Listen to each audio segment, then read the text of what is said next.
जिनका भी सेशन 23 से 27 है उनके लिए मेजर 7 हिंदी का इम्पॉर्टेंट क्वेश्चन देखेंगे आंसर के साथ। इससे पहले आपका मेजर 6 करवा दिया गया था, आप अच्छे से जाके कंप्लीट कर लीजिएगा। चलिए वीडियो को करते हैं शुरू।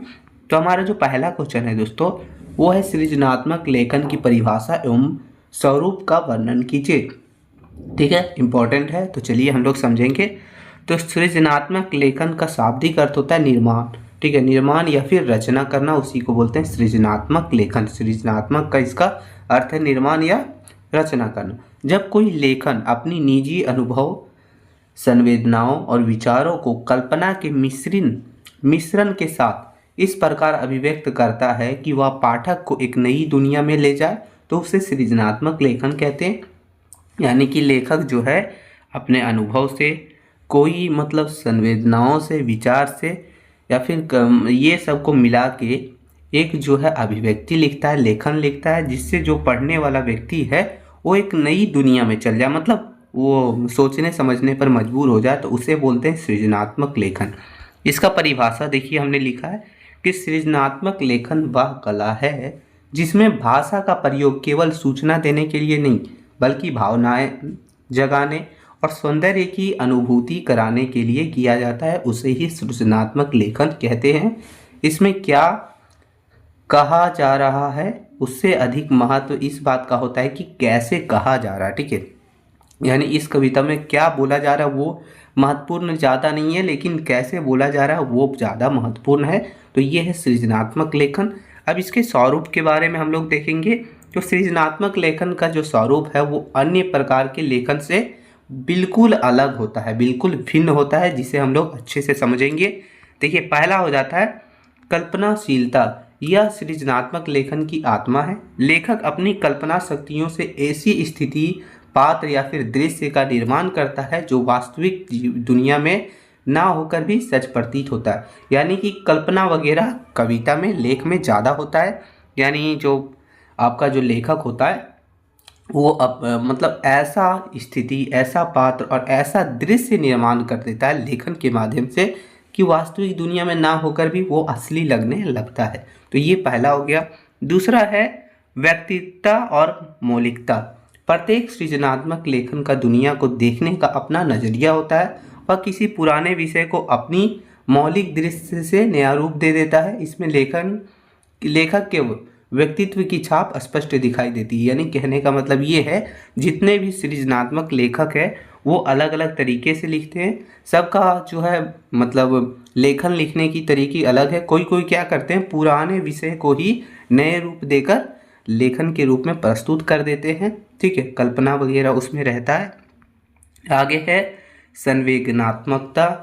सृजनात्मक लेखन पाठक के हृदय को स्पर्श करता है। यह केवल बुद्धि तक सीमित न रहकर मनुष्य की भावना को भी झकझोरता है। यानी कि जो आपका सृजनात्मक लेखन होता है वो आपका क्या होता है, मनुष्य की भावना जैसे कि दुख, प्रेम, क्रोध, घृणा वगैरह को भी पैदा करता है। यानी इन सभी भावना भी दिखता है पाठ पढ़ने के बाद। तो ये है।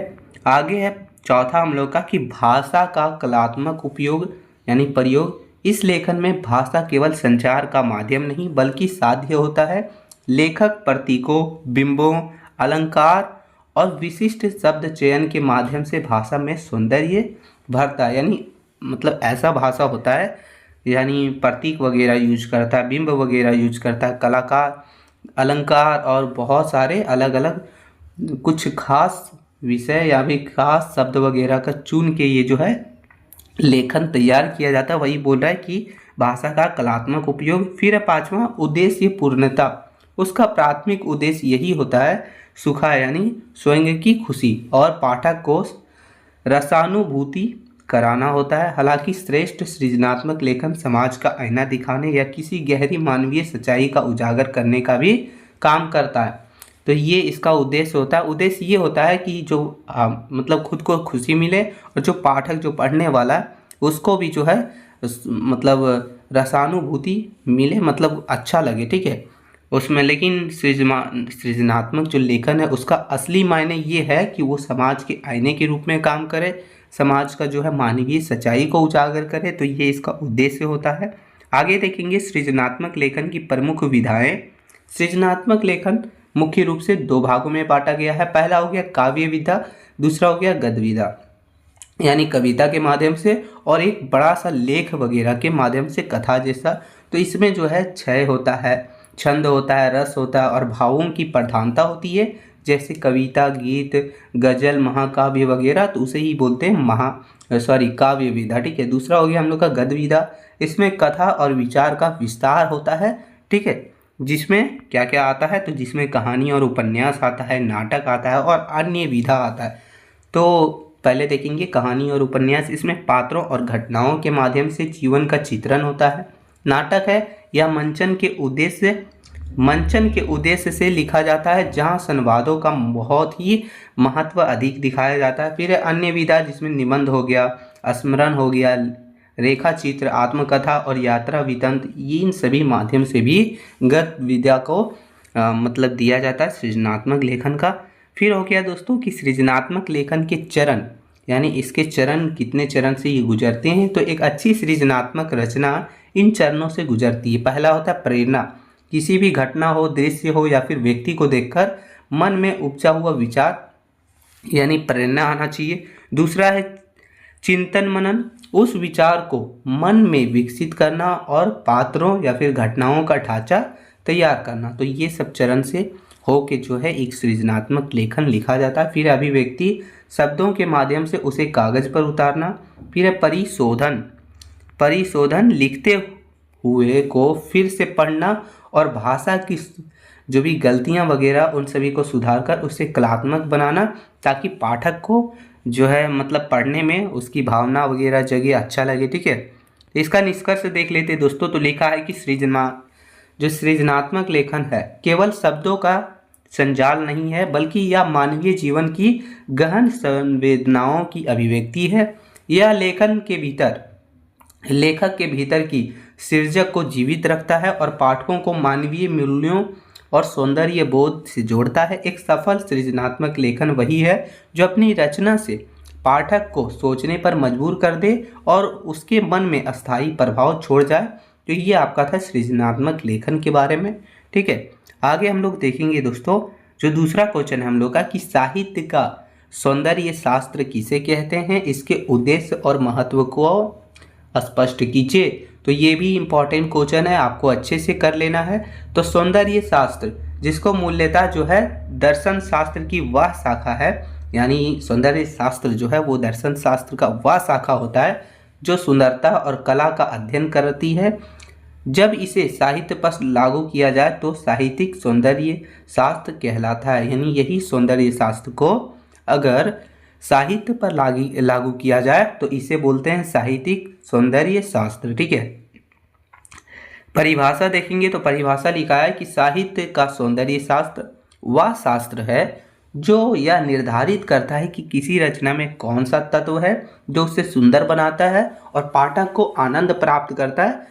यानी मतलब कोई भी लेख वगैरह, कोई भी रचना वगैरह में कौन सा तत्व सुंदर है और जो पाठक को आनंद दिलाता है उसे ही जो है साहित्य का सौंदर्य शास्त्र कहते हैं। ठीक है।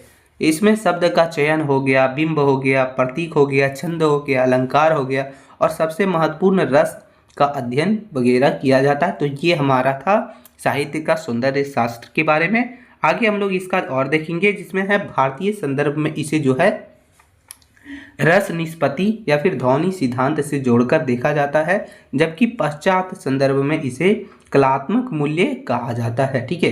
तो ये है साहित्य के सौंदर्य शास्त्र का प्रमुख उद्देश्य देखेंगे, यानी इसका प्रमुख उद्देश्य क्या है। तो देखिए सौंदर्य शास्त्र का उद्देश्य केवल प्रशंसा करना नहीं बल्कि साहित्य की गहराइयों को समझना भी है। जिसमें पहला हो जाता है हम लोग का रसानुभूति और आनंद। साहित्य का सबसे बड़ा उद्देश्य जो है पाठक को उसके अलौकिक आनंद देना है। सौंदर्य शास्त्र यह समझाता है कि कोई दुखद कहानी भी हमें एक विशेष प्रकार का आनंद या संवेदनात्मक तृप्ति कैसे देती है। यानी कि सौंदर्य शास्त्र ये बताता है कि कोई भी दुखद कहानी भी हो फिर भी हमें वो जो है आनंद या फिर जो है दृप्ति, संवेदनात्मक दृप्ति कैसे देती है। तो ये आपको जो है सौंदर्य शास्त्र बताता है। फिर दूसरा हो गया मानक निर्धारित करना। यह शास्त्र आलोचकों को वे पैमाने देते हैं यानी आलोचकों का वह पैमाना देता है जिसके आधार पर किसी कविता या फिर कहानी को उत्कृष्ट या फिर सामान्य घोषित किया जा सके। यानी ये जो शास्त्र है वो कोई भी आलोचक वगैरह को पैमाना देता है कि जिस आधार पर, यानी यही पैमाना के आधार पर वो कोई भी कहानी को नॉर्मल है या फिर उत्कृष्ट है वो घोषित किया जा सकता है। फिर है यथार्थ का सौंदर्यीकरण। दुनिया की कड़वी सच्चाइयों और कुरूपताओं को जब साहित्यकार अपनी कला से ढालता है तो सुंदर और ग्रह बन जाती है। सौंदर्य शास्त्र इस प्रक्रिया को स्पष्ट करता है। तो ये सभी है। फिर है सुरुचि का परिष्कार। इसका उद्देश्य पाठक की मानसिक चेतना को इतना ऊंचा उठाना है कि केवल मनोरंजन और कलात्मक श्रेष्ठता के बीच अंतर समझ सके। ठीक है, तो ये सभी चीज़ें आगे हम लोग देखेंगे। उसका उद्देश्य हमने देख लिया। आगे देखेंगे कि साहित्य के सौंदर्य शास्त्र का महत्व क्या है। तो इसका बहुत सारे महत्व है जो हम लोग देखेंगे साहित्य में। तो साहित्य को अमर बनाना, सबसे पहले तो केवल तथ्यों पर आधारित लेखन समय के साथ पुराना हो जाता है, लेकिन सौंदर्य शास्त्र मूल्य जैसे कि उपमा, रूपक और भाव वगैरह युक्त साहित्य सदियों तक प्रासंगिक रहता है। कालिदास या फिर शेक्सपियर आज भी अपनी सौंदर्य चेतना के कारण जीवित है।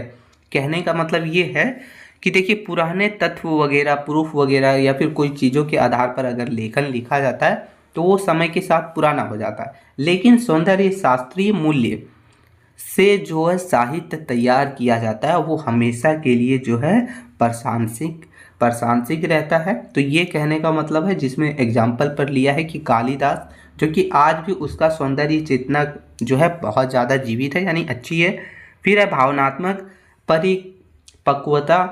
यह पाठक को संवेदनाओं के सूक्ष्म स्तर पर ले जाता है या मनुष्य को संवेदनाशील बनाता है, जिससे वह दूसरे के दुख और सुख को कलात्मक रूप से महसूस कर पाता है। यानी क्या करता है, जब आप पढ़ते हैं तो आपके अंदर एक अलग सी जो है संवेदना उत्पन्न होती है, जो मनुष्य संवेदनाशील बनता है पढ़ने से, और वो जो है पढ़ने के बाद या फिर पाठक जो है उससे दूसरे की दुख को भी और सुख को भी अच्छे तरीके से महसूस कर पाता है। तो ये सभी काम करता है आपका सौंदर्य शास्त्र वगैरह। फिर शैली और शिल्प का विकास। सौंदर्य शास्त्र लेखकों को प्रेरित करता है कि वे अपनी बात कहने के लिए नए प्रयोग करें। यह भाषा को समृद्ध करता है और शब्दों को नए अर्थ देता है, यानी अलग अलग शिल्प और शैलियों का विकास करवाता है। फिर आगे हो गया सत्य और शिव का मेल। भारतीय परंपरा में माना गया है कि सत्य है और जो कलंकारी शिव है वही सुंदर है। ठीक है, तो सौंदर्य शास्त्र साहित्य को समाज के प्रति जिम्मेदार बनने के साथ साथ उसे कलात्मक भी बनाए रखता है, यानी इसे सत्य और शिव का मेल से जोड़ा रहता है, ऐसा भारतीय परंपरा में माना गया है। ठीक है, फिर हो गया मानसिक शांति और मुक्ति। महान साहित्य पढ़कर पाठक अपनी रोजमर्रा की चिंताओं से मुक्त होकर एक उच्च मानसिक धरातल पर पहुंच जाता है। यह जो है विवेचन या फिर भाव बुद्धि में सहायक होती है। यानी कहने का मतलब ये है, कुछ कुछ साहित्य ऐसा होता है जिसे पढ़कर जो अपना मतलब डेली लाइफ में जो चिंता वगैरह हो रहा है कोई भी मनुष्य को, उससे जो है वो मुक्त हो जाता है और जो है अच्छी और बढ़िया चीज़ सोचने के लिए मजबूर हो जाता है। तो ये सब भी जो है बहुत बड़ी भूमिका निभाता है सौंदर्य शास्त्र। अब देखेंगे सौंदर्य शास्त्र के विभिन्न आयाम के बारे में। तो ये जो है मुख्य रूप से दो रूपों में इस प्रकट होता है। पहला है बाह्य सौंदर्य, फिर है आंतरिक सौंदर्य। बाह्य सौंदर्य, इसमें भाषा की सजावट, शब्द शिल्प, तुकबंदी और व्याकरणीय शुद्धता आती है। तो ये है बाह्य सौंदर्य। फिर है आंतरिक सौंदर्य, इसमें रचना के पीछे का विचार, लेखक की ईमानदारी, पात्रों का मनोवैज्ञानिक और मानवीय संवेदना शामिल होता है। सच्चा सौंदर्य शास्त्र इन दोनों के संतुलन को ही श्रेष्ठ बनाता है और एक अच्छा जो है साहित्य का निर्माण करता है। निष्कर्ष देखते हैं तो लिखा है कि साहित्य का सौंदर्य शास्त्र वह चश्मा है जिसमें हम रचना की आत्मा को देख पाते हैं। यह साहित्य को केवल अक्षरों का समूह होने से बचाता है और उसे सृजन की ऊंचाई प्रदान करता है। बिना सौंदर्य बोध के साहित्य केवल एक सूचना का साधन बनकर रह जाएगा। जबकि सौंदर्य शास्त्र उसे मनुष्य की आत्मा की आवाज़ बना देती है। यानी कहने का मतलब ये है, साहित्य में जो है सौंदर्य शास्त्र बहुत ज़रूरत होता है। अगर नहीं रहेगा तो वो सिर्फ सूचना का साधन ही बन के रह जाएगा। ठीक है, तो ये सभी चीज़ें था जो हमने साहित्य के सौंदर्य शास्त्र के बारे में पढ़ लिया। मतलब आगे क्वेश्चन नंबर तीसरा है कि कहानी लेखन से आप क्या समझते हैं, कहानी के तत्वों का वर्णन कीजिए। तो ये भी क्वेश्चन आपके लिए इम्पोर्टेंट है। चलिए शुरू करते हैं, अच्छे से समझेंगे। आंसर है कि कहानी गद्य की वह विधा है जिसमें जीवन के किसी एक पक्ष या फिर एक संवेदना या फिर एक विशेष घटना का मर्मिक चित्रण किया जाता है। उपन्यास की तुलना में यह छोटी होती है लेकिन इसका प्रभाव अत्यंत सघन होता है। यानी कहने का मतलब ये है, कहानी वो विधा है जिसमें किसी की जीवनी के या फिर किसी जीवन के बारे में पूरा दृश्य, मतलब क्या हुआ था नहीं हुआ था, किसी एक पक्ष या फिर किसी एक विशेष घटना के बारे में लिखा होता है, उसे ही हम लोग कहानी बोलते हैं। परिभाषा देखा जाए तो देखिए लिखा है कि कहानी वह संक्षिप्त गद्य रचना है जिसे एक बैठक में पढ़ा जा सके और जो पाठक के मन को एक समवर्तित प्रभाव डाले, तो उसे ही हम लोग कहानी बोलते हैं। देखिए बहुत सारे लोगों के अनुसार जो दिया जाता है परिभाषा, उसमें से एडगर एलन पो के अनुसार जो दिया गया है कि कहानी वह छोटी गद्य रचना है जिसे आधे से 2 घंटे में पढ़ा जा सके, तो उसे ही हम लोग कहानी बोलते हैं। ये इनके द्वारा कहा गया था। ठीक है, अब आगे है कि आधुनिक कहानी जो है केवल मनोरंजन का साधन नहीं बल्कि यह जीवन की विसंगतियों और मानवीय मनोवैज्ञानिक गूथियों को सुलझाने का भी माध्यम है। तो ये कहानी में बताया जाता है वो सिर्फ मनोरंजन के लिए नहीं है, जीवन की बहुत सारी ज्ञान और चीज़ों के लिए होती है। तो ये कहानी का परिचय था थोड़ा सा। अब हम लोग देखेंगे कि कहानी के लिए अनिवार्य तत्व, ठीक है, अनिवार्य मतलब जो जरूरी तत्व होता है वो देखेंगे। तो विद्वानों ने कहानी की संरचना के लिए 6 तत्व को आधारभूत माना है। इस तत्वों के बिना एक प्रभावशाली कहानी लिखना मुश्किल होता है। तो यानी टोटल 6 तत्व माना है विद्वानों ने। इसमें से पहला हो गया हम लोग का कलानथ और कथा वस्तु। यह कहानी का आधार स्तंभ है। घटनाओं के क्रमिक विकास को कथानक कहते हैं या फिर कथास्तु कहते हैं, कथा वस्तु। प्रारंभ अगर देखा जाए तो कहानी की शुरुआत ऐसी होनी चाहिए जो पाठक को ध्यान खींच ले। फिर धीरे कथानक में उतार चढ़ाव और संघर्ष होना आवश्यक है, अन्यथा कहानी निराश हो जाएगी। तो ये भी होना जरूरी है। फिर है चरमोत्कर्ष, यानी कहने का मतलब ये है क्लाइमैक्स जिसको बोलते हैं उसे ही बोलते हैं चरम उत्कर्ष। यह कहानी का वो मोड़ होता है जहाँ पाठक का जिज्ञासा सबसे अधिक होती है। तो ये होना चाहिए। फिर दूसरा हो गया हम लोग का पात्र और चरित्र चित्रण। कहानी के पात्र कहानी को आगे बढ़ाते हैं। पात्र सजीव या फिर स्वाभाविक होने चाहिए, तभी जो है कहानी एक अच्छी कहानी लिखी जा सकती है। फिर है कहानी में पात्रों की संख्या सीमित होनी चाहिए। अब मान लीजिए कहानी लिख रहे हैं और बहुत सारा जो है पात्र वगैरह ले लीजिएगा तो वो नहीं चलेगी। अगर बहुत ज़्यादा पात्र है तो वो उपन्यास कहलाता है, कहानी नहीं कहलाती है।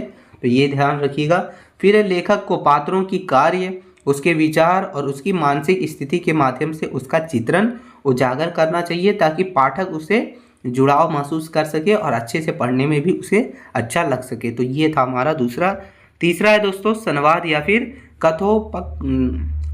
कथोपकथन। ठीक है, पात्रों के आपसी मेल मिलाप और बातचीत को जो है संवाद कहते हैं। यानी पात्रों के आपसी मेल मिलाप को या फिर बातचीत को हम लोग संवाद कहते हैं। संवाद कहानी को गति प्रदान करता है और पात्रों के स्वभाव को भी स्पष्ट करता है।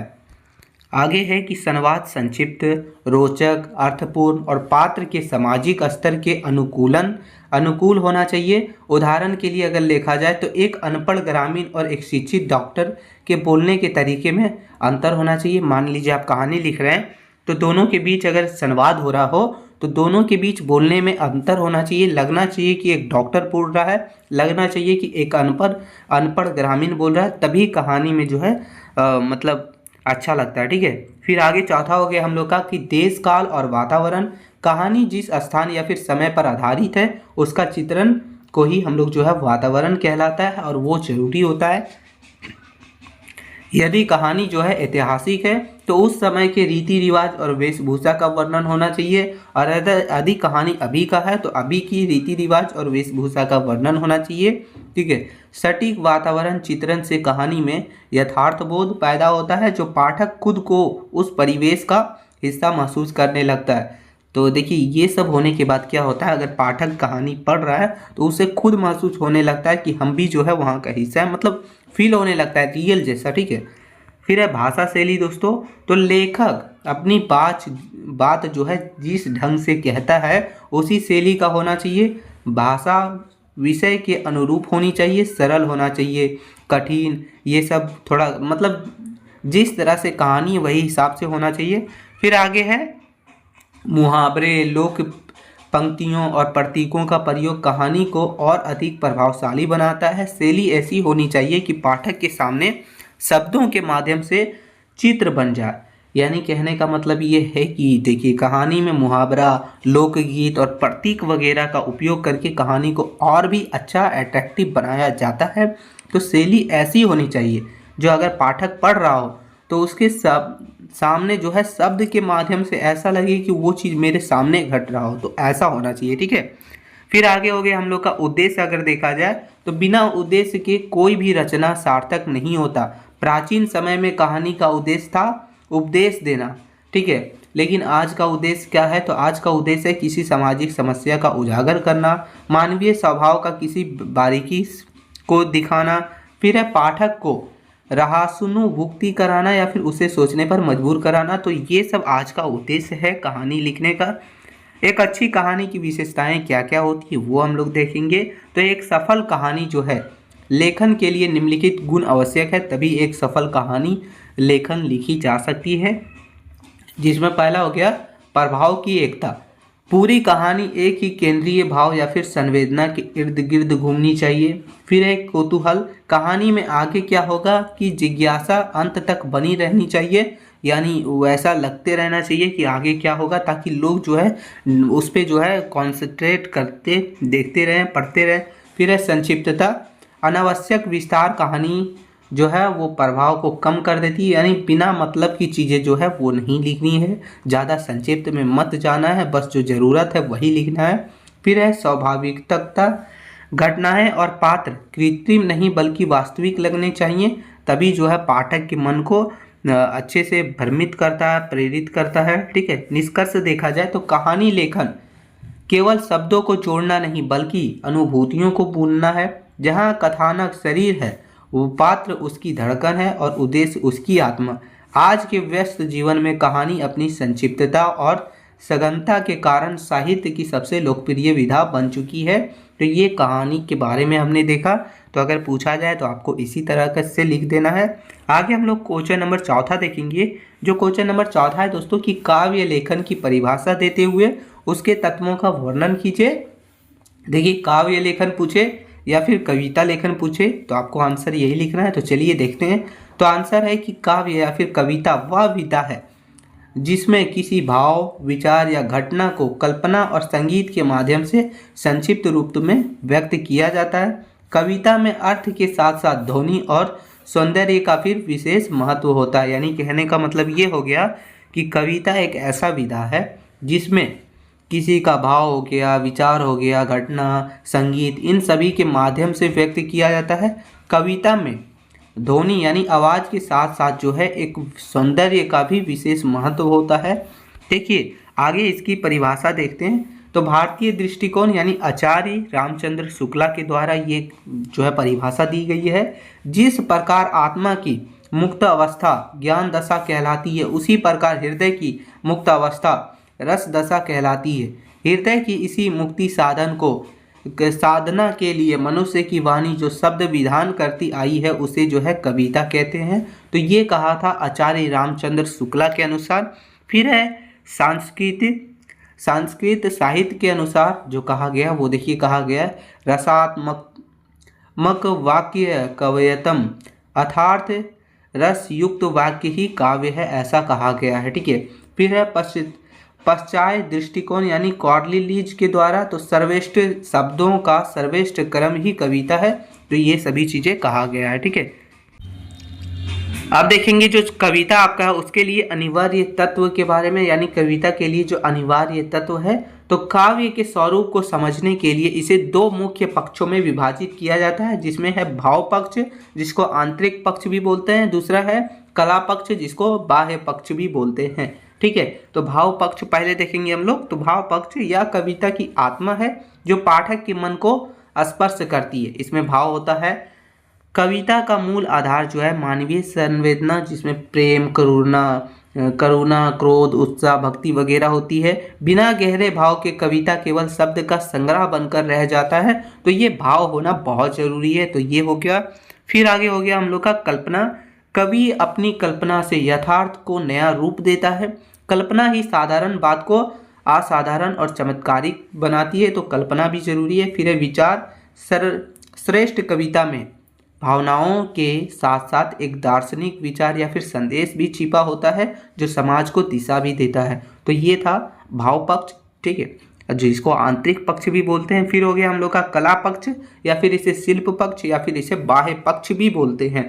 तो यह कविता का शरीर होता है जो बाहरी सौंदर्य प्रदान करता है। भाषा अगर देखा जाए तो काव्य की भाषा गद्य से भिन्न होती है। यह अधिक कोमल, सघन और प्रभावशाली होती है। इसमें शब्दों का व्यंजना शक्ति का अधिक प्रयोग होता है। तो ये भाषा ऐसा होना चाहिए। फिर है लय और छंद। लय कविता को गेयता यानी गाने योग्य बनाती है। प्राचीन कविता छंदबद्ध यानी निश्चित वर्णों में होती है, जबकि आधुनिक कविता अक्सर छंद मुक्त होती है, लेकिन उसमें भी एक आंतरिक लय होता है, यानी गाने योग्य होता है। कविता मतलब एक जो बोलते हैं ना लाइन में होना चाहिए ताकि गाने योग्य है, मतलब सुनने में भी अच्छा लगे। तो ये सभी चीज़ें लय और छंद का होना बहुत जरूरी है। फिर रस दोस्तों, यानी रस को काव्य की आत्मा माना गया है। काव्य पढ़ने से पाठक को जिस विशेष मानसिक आनंद की प्राप्ति होती है वही रस कहलाती है। यानी अगर आप कविता पढ़ रहे हैं तो उसके अंदर जो है आपको जो आनंद मिलता है, मानसिक आनंद, जिसमें श्रृंगार हो गया, वीर हो गया, करुणा या फिर ये सब, तो वही चीज़ उसी को रस बोलते हैं। ठीक है। फिर अलंकार। जैसे आभूषण स्त्री की सुंदरता बढ़ाते हैं, वैसे ही अलंकार जो है कविता के सौंदर्य और फिर अर्थ में चमत्कार पैदा करते हैं। तो ये अलंकार भी बहुत जरूरी है कविता के लिए। फिर है बिंब और प्रतीक। शब्दों के माध्यम से पाठक की आंखों के सामने चित्र उपस्थित करना बिंब कहलाता है। यानी शब्द वगैरह लिख के जो पढ़ने वाला है उसको लगना चाहिए कि सामने ये चीज़ हो रहा है, वैसा उपस्थित करवाना ही बिंब कहलाता है, प्रतीक कहलाता है। जैसे कमल को कोमलता का प्रतीक माना गया है, के माध्यम से सूक्ष्म भावों को व्यक्त किया जाता है। ठीक है, तो ये सभी चीज़ें हैं। आगे देखेंगे काव्य लेखन के विभिन्न रूप के बारे में। तो काव्य लेखन के जो है मुख्य रूप से दो प्रकार होते हैं, जिसमें पहला हो गया प्रबंध काव्य, दूसरा हो गया मुक्तक काव्य। तो देखिए पहला प्रबंध काव्य देखें, जिसमें एक लंबी कथा होती है, जैसे कि महाकाव्य, रामायण या फिर काम्यानी, ये उदाहरण दिया गया है। फिर है मुक्तक काव्य, जिसमें प्रत्येक छंद अपने आप में स्वतंत्र होते हैं और कोई लंबी कथा नहीं होती है, जैसे कि बिहारी के दोहे या फिर आधुनिक कविताएं। ठीक है, तो ये सभी चीज़ें हैं। निष्कर्ष देखा जाए तो काव्य लेखन शब्दों की वह कला है जहां कवि अपने हृदय के स्पंदन के को लक्ष्यबद्ध करता है। एक सफल काव्य वही है जिसमें भावों की गहराई, शिल्प की सुंदरता का सुंदर समन्वय हो। यह मानव चेतना का परिपक्व करने और समाज के संवेदनशील बनाने का सबसे सशक्त माध्यम है। तो ये कविता लेखन के बारे में हमने देखा। तो ये था आपका क्वेश्चन। आगे हम लोग क्वेश्चन नंबर 5वां देखेंगे, जो कि है कि लघु कथा की परिभाषा दीजिए तथा उसके प्रमुख विशेषताओं का वर्णन कीजिए। तो लघु कथा आखिर क्या है, इसकी विशेषताएं क्या है, तो ये सभी चीज़ें हम लोग देखेंगे। तो चलिए दोस्तों आंसर समझेंगे। तो बोल रहा है कि लघु कथा का अर्थ होता है केवल छोटा होना नहीं, बल्कि अपने आप में एक स्वतंत्र और पूर्ण विधा होती है। यानी लघु कथा यानी छोटी कथा, ठीक है, ये छोटा भी होता है लेकिन एक अपने आप में एक जो है स्वतंत्र और पूरी विधा होती है। व्यापक अर्थ में अगर समझा जाए तो लघु कथा गद्य की वह विधा है जिसमें जीवन की किसी एक विसंगति या फिर मार्मिक क्षण या फिर एक सूक्ष्म अनुभव को अत्यंत संक्षिप्त और प्रभावशाली ढंग से प्रस्तुत किया जाता है, उसे ही हम लोग लघु कथा कहते हैं, लघु कथा कहते हैं। इसका प्रमुख परिभाषा जो है वो देखिए नॉर्मल में लिखा गया कि लघु कथा वह विधा है जो ना तो केवल कहानी की तरह संक्षेप होती है और ना ही बड़े कथानक का अंश होती है। यह एक ऐसी कलात्मक अभिव्यक्ति होती है जो एक ही चोट में पाठक के संवेदना को झकझोर देती है और छोटी भी होती है। तो ये है, ठीक है। देखिए आगे लिखा है कि इसकी तुलना अक्सर आतिशबाजी के एक रॉकेट से की जाती है जो तेजी से ऊपर जाकर अचानक प्रकाश के साथ फूटता है और अपना गहरा प्रभाव छोड़ता है। तो यही समझ लीजिए, छोटा होता है लेकिन अच्छा प्रभाव छोड़ता है, तो उसे ही हम लोग लघु कथा बोलते हैं। इसकी प्रमुख विशेषताएं अगर देखा जाए तो लघु कथा को समझने के लिए, इसके स्वरूप को समझने के लिए निम्नलिखित विशेषताएं जो दी गई है इसकी, उसे समझना पड़ेगा। तो चलिए देखते हैं। तो पहला हो गया संक्षिप्तता। संक्षिप्तता, ठीक है, यह लघु कथा का प्राण है। लघु कथा में अनावश्यक विस्तार, लंबे वर्णन और फिर भारी भरकम शब्द के लिए कोई जगह नहीं होती। इसमें एक एक शब्द नपा तुला होता है। यदि कहानी से एक भी वाक्य निकल जाए और कहानी अधूरी लगने लगे तो वह एक सफल लघु कथा है। यानी कहने का मतलब ये है कि लघु कथा जो होता है वो कोई भी बड़ा नहीं होता है, ना ही कोई लंबे वर्ण या फिर भारी भरकम शब्द उसमें होते हैं। उसमें जो है एक छोटा और नापा तुला मतलब छोटा सा लिमिटेशंस होती हैं, छोटी सी वर्ड में लिखा गया होता है। और कहने का मतलब है कि अगर मान लीजिए कोई कहानी है, उसमें से वर्ड वगैरह निकल जाए, ठीक है, कुछ कुछ वर्ड निकल जाए, फिर भी वो जो है पूरी लगने लगे, अधूरी ना लगे, तो वो जो है लघु कथा कहलाता है। तो ये है। आगे देखेंगे एकान्विति एवं केंद्रीयता, यानी लघु कथा में बिखराव नहीं होता है। इसमें केवल एक विचार, एक चरित्र या फिर एक स्थिति पर ध्यान केंद्रित किया जाता है। इसका लक्ष्य जो है भटकाव रहित होकर सीधे अपने उद्देश्य तक पहुंचना ही होता है। इसे ही लघु कथा बोलते हैं। आगे देखिए लिखा है कि मार्मिकता और प्रभावशीलता। लघु कथा का प्रभाव बहुत गहरा और त्वरित होता है। इसे पढ़कर पाठक के मन में एक प्रकार की बिजली का कौंध पैदा होती है। यह अक्सर किसी सामाजिक बुराई या फिर मानवीय कमजोरी पर करारा प्रहार करती है। तो लघु कथा ये था।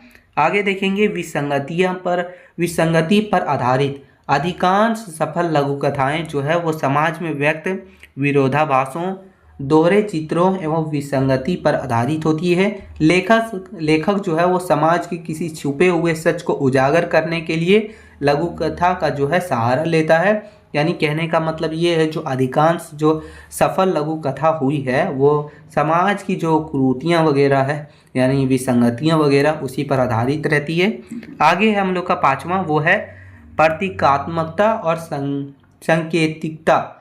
शब्दों की कमी को लेखक संकेतों और प्रतीकों के माध्यम से पूरा करता है। लघु कथा जो कहती है उससे वही अधिक वह सुझाती है, ठीक है। पाठक को शब्दों के पीछे छुपे हुए गहरे अर्थ को स्वयं खोजना पड़ता है। यानी क्या करता है, जब इसे छोटा बनाने के लिए लघु कथा को इसमें संकेत और प्रतीकों का उपयोग किया जाता है, ठीक है।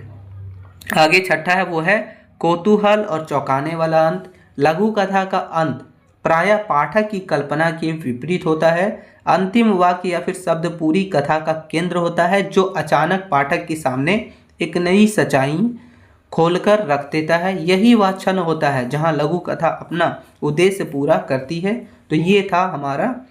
आगे देखिए भाषा का सघनता। उसकी भाषा अत्यंत कसी हुई होती है और धारादार होती है। मुहावरे और छोटे वाक्यों का प्रयोग इसे और अधिक सजीव बना देता है। यहाँ शब्द केवल सूचना नहीं देते बल्कि चित्र खींचते हैं। यानी लघु कथा समझ लीजिए छोटी होती है। इसके बारे में हमने डिटेल में देखा।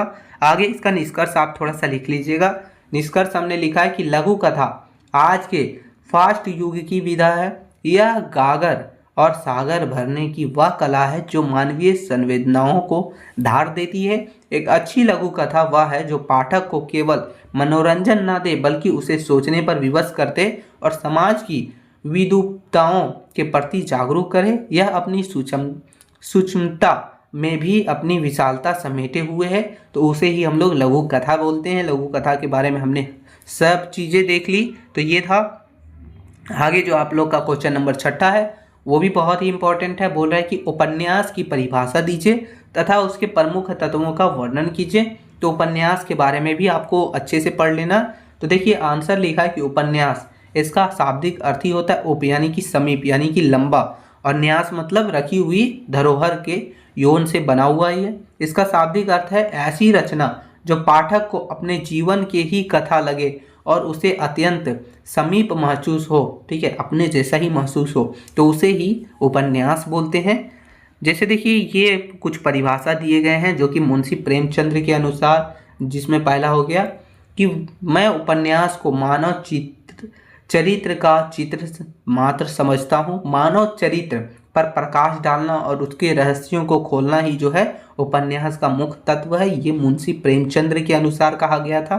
फिर है श्याम सुंदर दास के अनुसार उपन्यास जो है वो मनुष्य के वास्तविक जीवन की एक काल्पनिक कथा है, तो ऐसा कहा गया। तो ये दो परिभाषा दिए गए हैं। फिर आगे हो गया पाश्चात्य विद्वान बेकर के अनुसार उपन्यास गद्य जो है, उपन्यास गद्य में लिखी गई वह गद्यात्मक कथा है जिसमें वास्तविक जीवन का चित्रण होता है। तो ये तीन परिभाषा दिए गए हैं।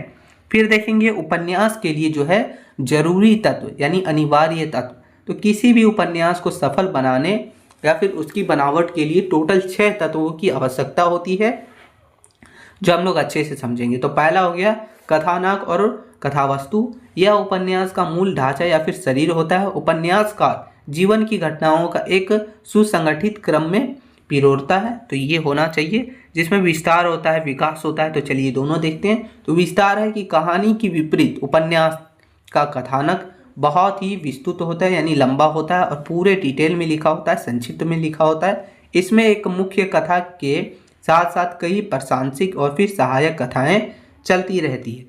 फिर है विकास, अगर देखा जाए तो कथानक का विकास 5 चरणों में होता है, जिसमें प्रारंभ यानी शुरुआत होता है, फिर विकास, फिर सस्पेंस वगैरह जो होता है, फिर संघर्ष, ठीक है, चरम सीमा जिसको क्लाइमैक्स वगैरह बोलते हैं, उसी के साथ अंत होता है। तो ये ऐसा होता है हमारा उपन्यास।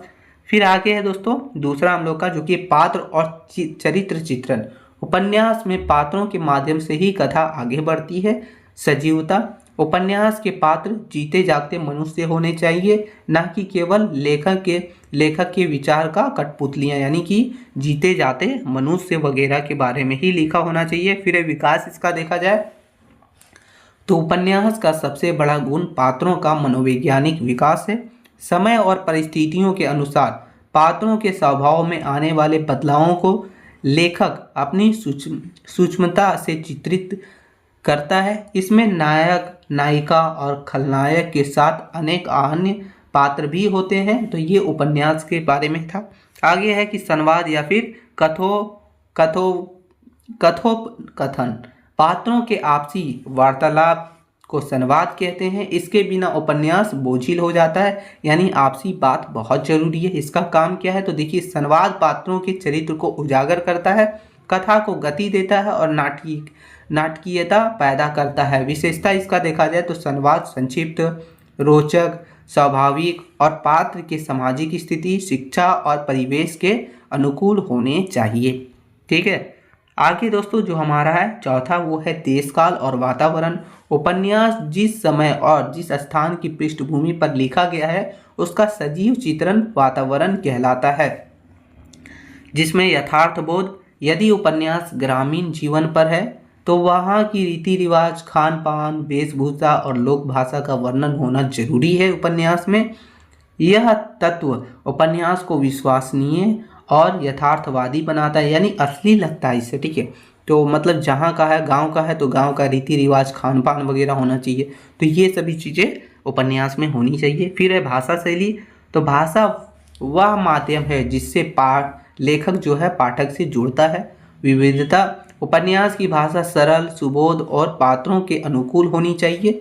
फिर है शैली का प्रकार, तो लेखक विभिन्न शैलियों का प्रयोग कर सकता है, जैसे कि वर्णनात्मक शैली, आत्मकथात्मक शैली, पत्रात्मक शैली या फिर डायरी शैली। एक समर्थ उपन्यासकार की शैली जो है पाठक के सामने शब्द के चित्र के माध्यम से खड़ा कर देती है। तो ये सब शैली होनी चाहिए, भाषा शैली वगैरह। ठीक है, उद्देश्य से देखा जाए तो कोई भी महान साहित्य उद्देश्य नहीं होता। उपन्यासकार समाज को कुछ देना चाहते हैं। संदेश क्या देते हैं उपन्यास के माध्यम से? तो उपन्यास का उद्देश्य केवल मनोरंजन करना नहीं, बल्कि किसी सामाजिक समस्या का चित्रण करना, मानवीय मूल्यों का की स्थापना करना या जीवन की किसी गहराई को, गहरे सत्य को उजागर करना। तो ये सब संदेश देता है उपन्यास के माध्यम से। तो ये सब उद्देश्य है उपन्यास का। ठीक है, उपन्यास का वर्गीकरण देखा जाए तो उपन्यास जो है वो कई वर्गों में बांटे गए हैं, जिसमें पहला हो गया हम लोग का सामाजिक उपन्यास, जैसे कि प्रेमचंद्र का उपन्यास जो होता है वो सामाजिक उपन्यास। फिर है ऐतिहासिक उपन्यास, जो कि वृंदावन लाल वर्मा के द्वारा जो उपन्यास लिखा गया वो। फिर है मनोवैज्ञानिक उपन्यास, जो कि जैनेन्द्र और जय के द्वारा जो उपन्यास लिखा गया। फिर है जासूसी और तिलस्मी उपन्यास, जो कि देवकी नंदन खनी के उपन्यास में लिखा गया है। फिर खत्री, ठीक है, देवकी नंदन खत्री। फिर है अलांचिक उपन्यास, जो किसी विशेष क्षेत्र या फिर अंचल की संस्कृति पर आधारित है, जैसे कि फणीश्वर नाथ रेणु का जो मेला आंचल जो लिखा गया उसमें है। निष्कर्ष से देखा जाए तो उपन्यास जो है वो गद्य साहित्य की सबसे परिपक्व विधा है। यह न केवल मनोरंजन का साधन है, बल्कि इतिहास, राजनीतिक, समाजशास्त्र और मनोविज्ञानिक का दस्तावेज भी है। जहाँ कहानी जीवन का एक बड़ा टुकड़ा दिखाती है, वहीं उपन्यास जो है जीवन की पूरी फिल्म हमें सामने चला देती है। उसकी व्यापकता और यथार्थ परकता ही इसे पाठक को सबसे करीब रखती है। यानी कहने का मतलब ये है, इसमें सारा चीज़ डिटेल में लिखा होता है। ठीक है, सारा चीज़ फिल्म के जैसा पूरा सामने ला के रख देती है, वही हमारा उपन्यास होता है। आगे क्वेश्चन नंबर 7वां है कि एकांकी की परिभाषा दीजिए तथा उसकी विशेषताओं का वर्णन कीजिए। तो एकांकी क्या है और उसकी विशेषताएं क्या है वो देखेंगे हम लोग। चलिए, तो आंसर है दोस्तों कि एकांकी गद्य साहित्य की वह विधा है जिसमें जीवन की किसी एक महत्वपूर्ण घटना, परिस्थिति या फिर मानसिक दृश्य का चित्रण एक ही अंक में और बहुत कम पात्रों के माध्यम से किया जाता है। यानी कहने का मतलब ये है, कहानी जो है एकांकी जो है वो ऐसी विधा होती है जिसमें किसी की जीवन के बारे में, उसकी महत्वपूर्ण घटना, परिस्थिति या फिर कोई मानसिक दृढ़ वगैरह का चित्रण कम से कम पात्रों के माध्यम से किया जाता है, उसे ही एकांकी बोलते हैं। तो डॉक्टर राजकुमार वर्मा के अनुसार जो परिभाषा दिया गया था, यानी उन्होंने जो कहा था वो है कि एकांकी में एक ऐसी घटना रहती है जिसका जिज्ञासापूर्ण और कौतूहलवर्धक अंत होना चाहिए। तो ये राजकुमार वर्मा के द्वारा कहा गया है। फिर है प्रोफेसर सदरुशरण अवस्थी के अनुसार एकांकी में हम जीवन का एक पहलू, एक सुंदर झांकी या फिर एक मर्मस्पर्शी दृश्य देखते हैं, ये कहा गया था।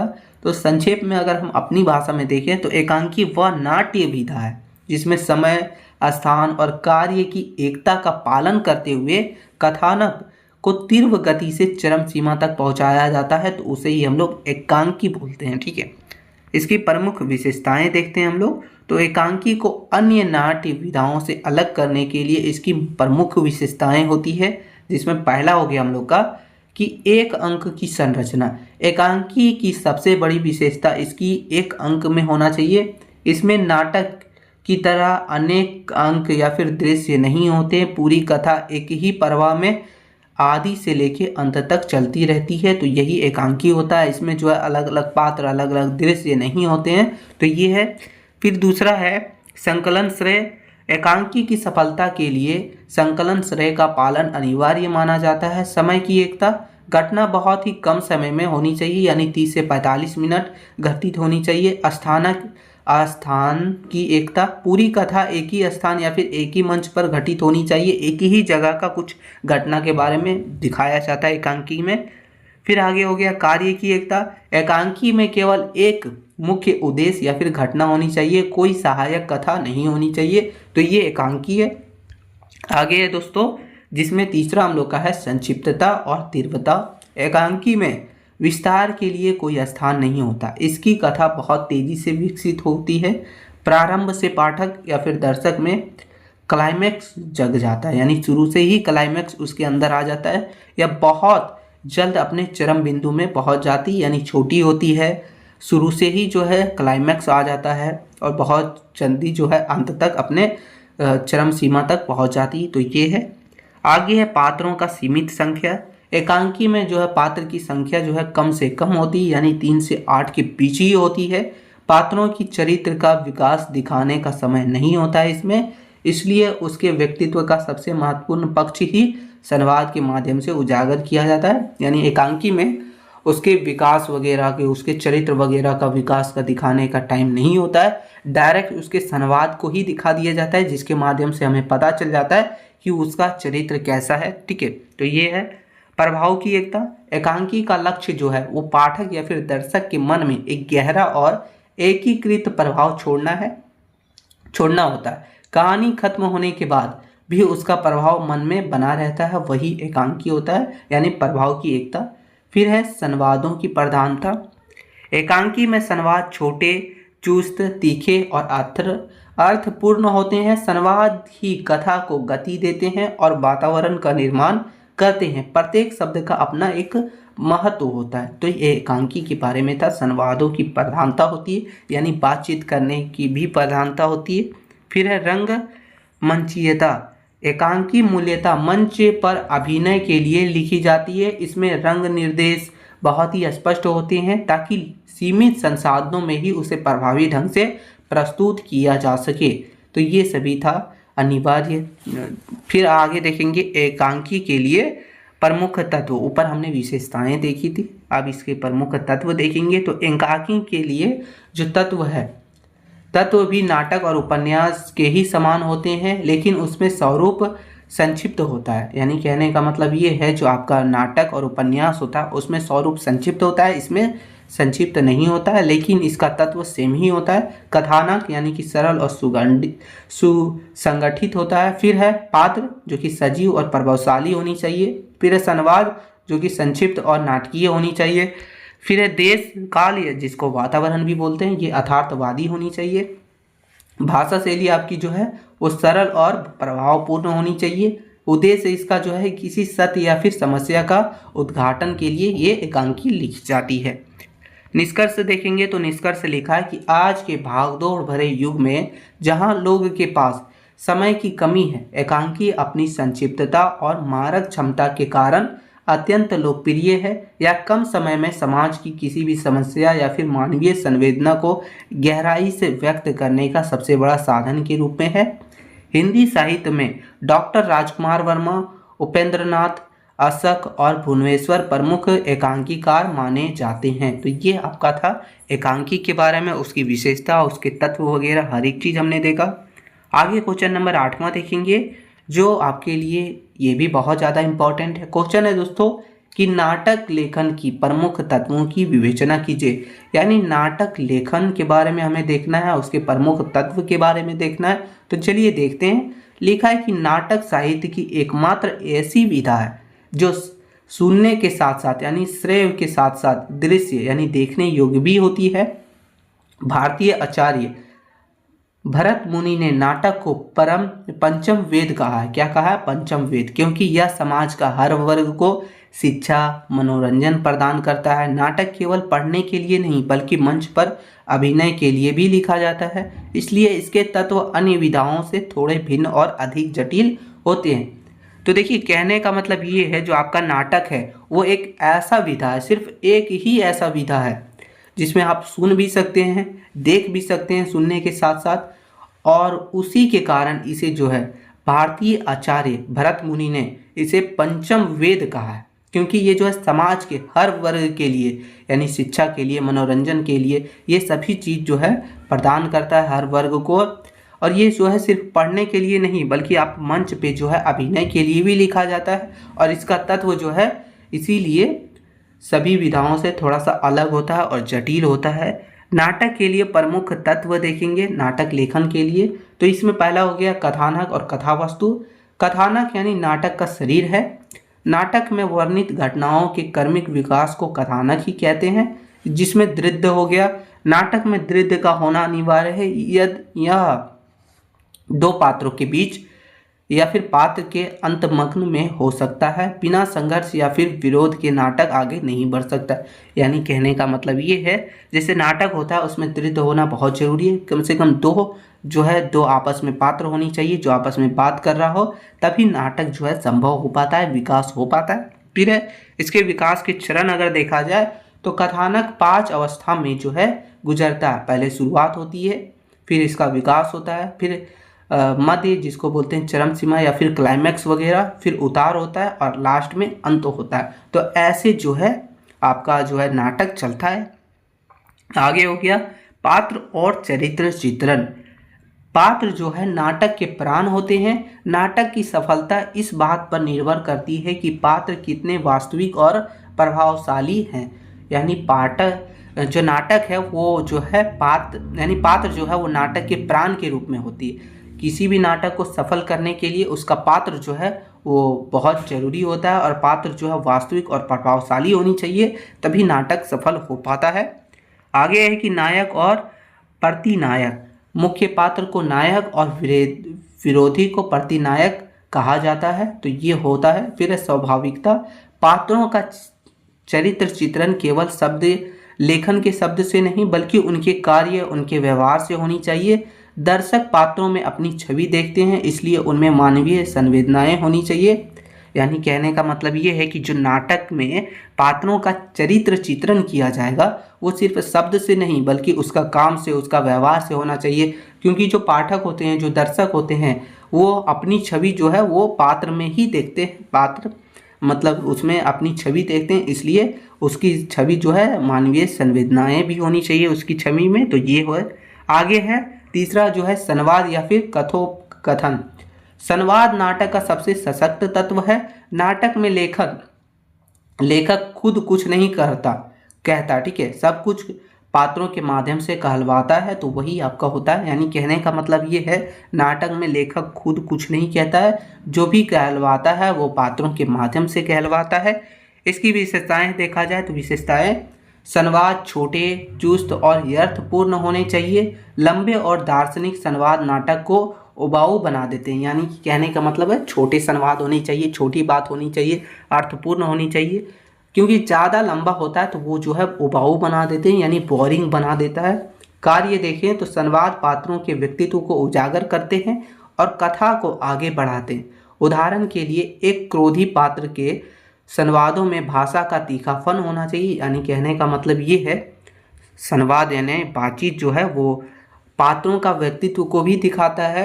अगर मान लीजिए पात्र जो है वो क्रोध में है तो उसका भाषा थोड़ा जो है जो मतलब आवाज़ में होना चाहिए, तीखापन होना चाहिए, तभी ना पता चलेगा कि हाँ क्रोध में है। अब कोई क्रोध में और धीमा बोलेगा तो वो पता नहीं ना चलेगा। तो उस हिसाब से होना चाहिए नाटक में।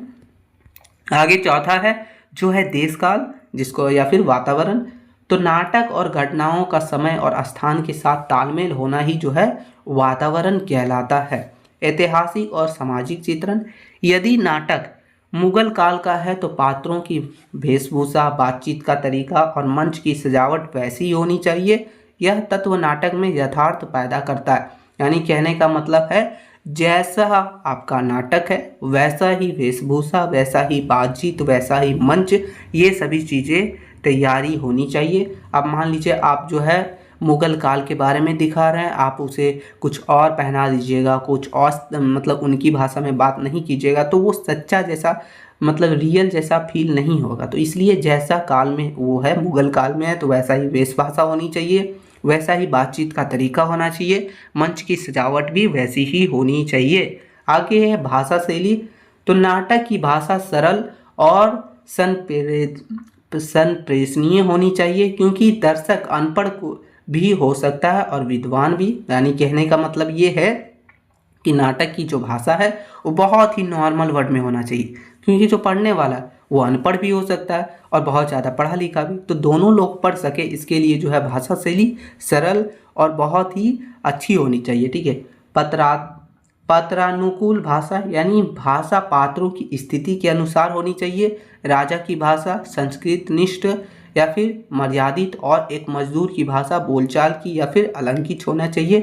कहने का मतलब ये है कि मान लीजिए राजा और मजदूर में बातचीत हो रही है तो राजा का जो बातचीत है वो थोड़ा मर्यादा जैसा होना चाहिए, लगना चाहिए कि राजा बोल रहा है। और मजदूर का जो बातचीत है वो नॉर्मल बोलचाल के जैसा होना चाहिए। तो ये सभी पात्र के अनुसार ही भाषा होनी चाहिए। तो ये कहने का मतलब है। आगे है संकलन श्रेय। यह नाटक का एक तकनीकी तत्व है जो नाटक को प्रभावशाली बनाता है, जिसमें समय की एकता होना चाहिए, कथा की अवधि वास्तविक समय के करीब होनी चाहिए। फिर है स्थान की एकता। बार बार दृश्य बदलने से दर्शकों का जुड़ाव जुड़ता है। तो ये सब। फिर है कार्य की एकता। नाटक में एक ही मुख्य कथा होनी चाहिए, सहायक कथा उसे सहारा दे, उसे भटकाए नहीं। यानी कहने का मतलब ये है कि इसमें नाटक में एक जो मुख्य कथा है वो एक ही होनी चाहिए, अगर सहायक कथा है तो उसे सहारा दे सकती है, बल्कि उसमें जो है भटकाए नहीं। तो ये सभी काम होनी चाहिए। आगे 7वां है जो बोल रहा है रंगमंचीयता या फिर अभिनेता। यह तत्व नाटक को कहानी और उपन्यास से अलग करता है।